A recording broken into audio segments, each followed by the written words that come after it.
Kriminalitas dan minuman keras telah menjadi bagian dalam kehidupan saya semenjak saya muda, dan saya tidak segan-segan untuk melukai siapapun yang menghalangi keinginan saya. Saya sempat berpikir bahwa inilah jalan hidup saya selamanya. Saya Jerry Barahama, biasa dipanggil Jaji. Inilah kisah hidup saya.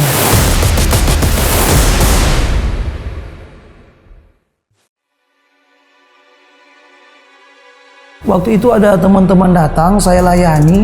Kami minum dari pagi sampai malam.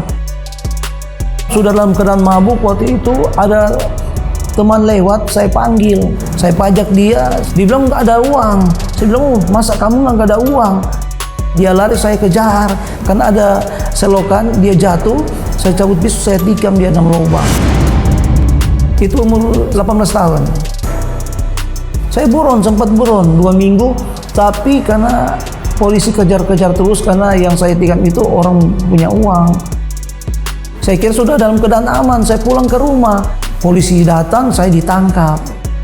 Pertama saya itu masuk ke kantor polisi dan saya dikirim ke lapas.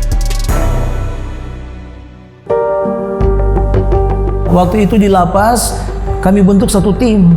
Orang Manado bilang ya, namanya geng iris-iris. Iris-iris badan, di tangan. Ketika itu, contohnya saya iris tangan teman saya isap darahnya. Mulut kami seperti Dracula karena penuh dengan darah.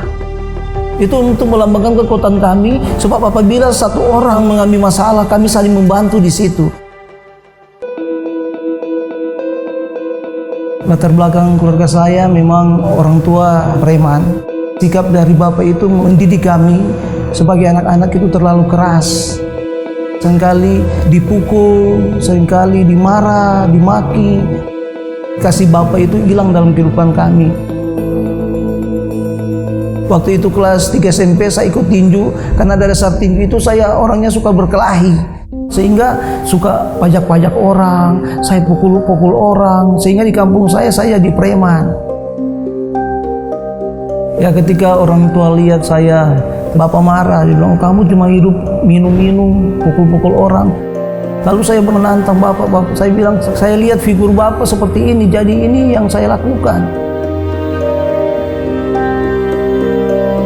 Ketika bapak dengar itu, dia sudah nggak bisa melawan. Dia cuma katakan, atur aja dirimu sendiri.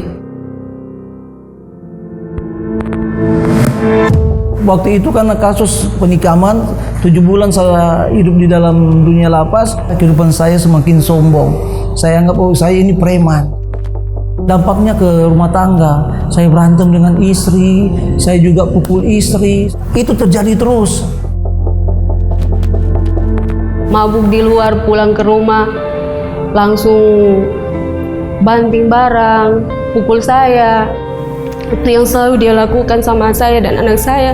Kami diusir, dia tidak mau dengar apa yang kami katakan. Itu yang dia lakukan. Saya jadi security karena waktu itu di depan lorong saya ada buka bank.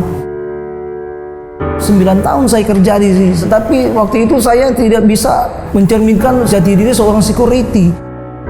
Saya terbawa dengan kehidupan saya yang lama. Saya pajak lagi, pajak-pajak teman, pajak-pajak orang, pajak-pajak karyawan, sehingga di situ saya dipecat. Tiap malam saya lakukan, saya berdoa bagi Pak Jerry.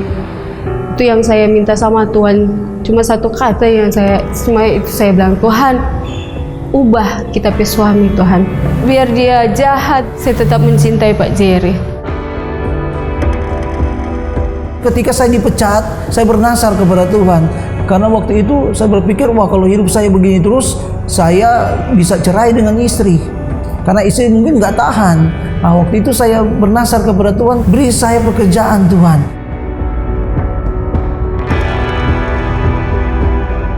Puji Tuhan, waktu itu saya diterima di salah satu bank. Saya bersyukur kepada Tuhan, saya rajin ke gereja. Cuma waktu itu berjalan 2 bulan, hampir 3 bulan, tapi namanya tidak ada dasar pertobatan. Saya jatuh lagi dalam dunia kejahatan. Ini awal-awal pertobatan saya. Waktu itu kita berjumpa dengan Tuhan lewat mimpi. Ketika itu Tuhan tegur saya. Dia bilang, Kamu sudah berapa kali berjanji sama saya, bernasar kepada saya. Kenapa hidupmu terus begini, tidak mau bertobat? Kalau kamu tidak mau bertobat, kehidupanmu akan sia-sia, akan hancur. Waktu saya lihat begitu, saya bilang, Tuhan, tidak Tuhan. Waktu saya berteriak tidak, Saya kaget, saya bilang, kenapa Pak? Kenapa kamu? Dia bilang, saya mimpi, saya ketemu Tuhan. Dia bilang, saya mau bertobat. kita bilang kita sesungguh-sungguh mau bertobat. Kita sungguh-sungguh mau ikut Tuhan. Karena ini mungkin Tuhan teguran bagi kita yang terakhir. Saya bilang, Tuhan terima kasih Tuhan. Terima kasih apa yang Tuhan buat. Pak Jerry boleh bertobat. Ini jawaban dari doa saya. Ketika saya rasakan itu damai. Damai dari ujung rambut sampai ujung kaki itu saya bisa rasakan. Itu bagaimana Tuhan jamah saya, Tuhan pulihkan saya. Sehingga itu berdampak dalam keluarga. Sehingga istri saya bisa ada rasa sukacita, ada damai. Anak saya juga bisa rasakan melihat perubahan saya yang terjadi sekarang ini. Kami biasa jalan, saya cuma dengan anak saya, tapi ini bersama dengan Pak Jerry. Kemanapun kami pergi, kami bersama-sama. Biasa kami tanggal 31 Desember itu saya cuma dengan anak saya, tapi ini kami dengan Pak Jerry. Kami doa, kami penyembahan, kami naikkan pujian sama Tuhan. Dan itu memang momen yang luar biasa buat kami. Ketika saya bertemu dengan Tuhan, saya bisa rasakan itu kasih Bapa. Dia mengasihi saya, Dia menerima saya apa adanya. Hidup saya yang mungkin jahat, tetapi ketika saya dapat itu kasih Bapa, saya bisa rasakan Dia memeluk saya. Sampai saat ini saya bisa rasakan Bapa mengasihi hidup saya.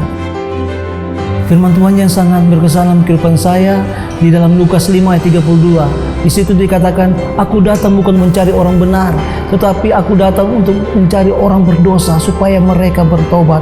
Ternyata Tuhan cari kita.